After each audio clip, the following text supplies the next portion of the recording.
Class 7th का chapter 1 nutrition in plants.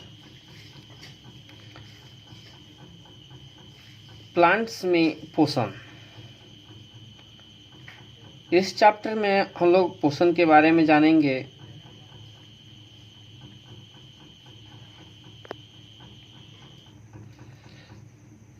पोषण के बारे में जानेंगे, उसके अकॉर्डिंग देखेंगे all the living organism require food. जितने भी सजीव प्राणी हैं सभी को भोजन की आवश्यकता होता है। The organism need to take food to obtain energy, to obtain materials for growth, to obtain materials for the repair of damage part of the body. जितने भी जीव हैं सभी को एनर्जी चाहिए ग्रोथ करने के लिए, डैमेज पार्ट जो होते हैं बॉडी के उसको रिपेयर करने के लिए। इसके अकॉर्डिंग हम न्यूट्रिशन का परिभाषा जानेंगे, definition. The process of taking food by an organism as well as the utilisation of this food by the organism is called nutrition. Mode of nutrition देखेंगे। The method of obtaining food are called mode of nutrition, autotrophs, heterotrophs। autotrophs में देखेंगे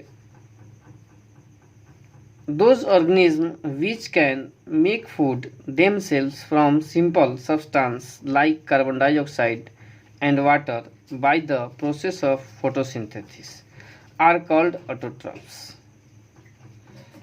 वैसा जीव जो अपना भोजन स्वयं बनाता है, किसी दूसरे जीव पर आश्रित नहीं रहता है, वह जीव ऑटोट्रॉफ्स के अकॉर्डिंग आता है।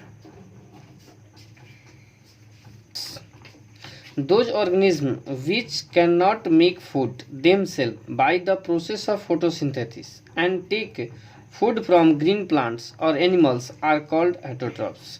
वैसा जीव जो अपना भोजन स्वयं ना बनाकर किसी दूसरे जीव पर आश्रित होता है और दूसरे जीव के द्वारा वो अपना भोजन ग्रहण करता है, उसे हेटेरोट्रॉफ्स कहते हैं। All the non green plants and animals are heterotrophs. जितने भी नॉन ग्रीन प्लांट्स हैं जो हरे पौधे नहीं होते हैं और एनिमल्स जो होते हैं वह हेटेरोट्रॉफ्स के अकॉर्डिंग आते हैं। The non green plants do not have chlorophyll for carrying out the process of food making called photosynthesis, so they depend on the other organism for the obtaining food, their foods. For example, fungi, mushroom, yeast and bread mud। photosynthesis food making process in plants। अब हम यहाँ पे एक समीकरण देखेंगे photosynthesis का, जिसमें देखेंगे कि carbon dioxide plus water, sunlight and chlorophyll के present on the sunlight and chlorophyll, glucose plus oxygen. इसमें देखेंगे कि यहाँ इक्वेशन दिया हुआ है जिसको हम देखेंगे बैलेंस किया हुआ इक्वेशन है। 6CO2 plus 6H2O arrow light chlorophyll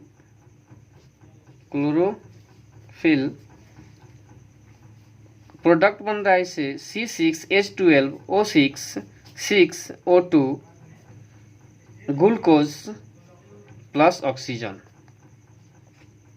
इसका डेफिनेशन देखेंगे हम लोग। The process by which green plants make their own food like glucose from carbon dioxide and water by using sunlight energy in the presence of chlorophyll is called photosynthesis। Oxygen gas is produced during the photosynthesis।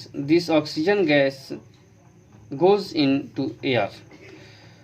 Photosynthesis के समय oxygen gas जो होता है वह produce होता है जो हवा में चला जाता है, और एयर से ही प्लांट्स जो होते हैं वह कार्बन डाइऑक्साइड गैस लेते हैं फोटोसिंथेसिस की प्रक्रिया में, प्रोसेस में, और रूट के द्वारा सॉइल से वाटर लेते हैं।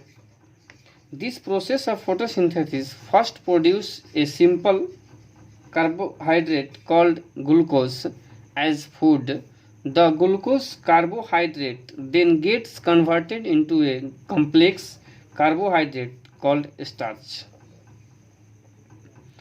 This starch gets stored as food in the various parts of plants, including leaves. Leaves are the food factory of a plants. Plants के leaves जो होता है उसको हम लोग food factory कहते हैं, food factory के नाम से उसको जानते हैं. Condition necessary for photosynthesis. The presence of carbon dioxide, water, chlorophyll and sunlight is the necessary for the process of photosynthesis to take place. एक नंबर में देखेंगे how the plants obtain carbon dioxide for photosynthesis.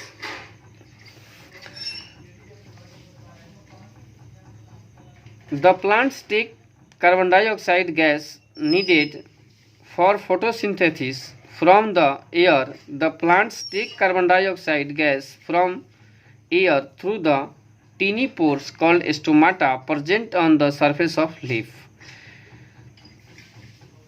The plants take carbon dioxide gas needed for photosynthesis. photosynthesis के लिए carbon dioxide gas जो है वह अति आवश्यक है फ्रॉम द एयर, जो हमको हवा से मिलता है.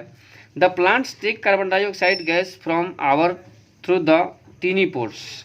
कार्बन डाइऑक्साइड गैस जो होता है वह प्लांट्स के लीव्स के द्वारा लिया जाता है, और प्लांट्स के लीव्स में एक टीनी पोर प्रेजेंट रहता है, उसको हम लोग स्टोमाटा कहते हैं, जो प्लांट्स के लीव्स के सरफेस पे पाया जाता है. The singular of stomata is stoma. जो सिंगुलर ऑफ एक स्टोमाटा जो होता है उसको हम लोग स्टोमा कहते हैं. Actually there are the large number of tiny pores called stomata on the surface of leaves of plants. Each pore is surrounded by a pair of guard cell. प्रत्येक जो पोर होता है उसके चारों तरफ से गार्ड सेल से वह घिरा हुआ रहता है. The opening and closing of stomata pores in the leaves is controlled by the guard cell. Guard cell के द्वारा कंट्रोल किया जाता है कि वह जो स्टोमाटा होता है वह खुलता ओपन होता है और क्लोज होता है, उसका कंट्रोल गार्ड सेल के द्वारा होता है. यहाँ हम एक रफ फिगर देखेंगे जिसमें लीव्स है, सन है, और यहाँ रिएक्शन हो रहा है. फोटोसिंथेसिस का जो रिएक्शन है वह यहाँ दर्शाया गया है, जिसको हम ध्यान से देखेंगे. और यहाँ दो फिगर बनाया गया है स्टोमाटा का. एक ओपन स्टोमाटा है, दूसरा क्लोज स्टोमाटा का फिगर है, जिसको हम ध्यान से देखेंगे.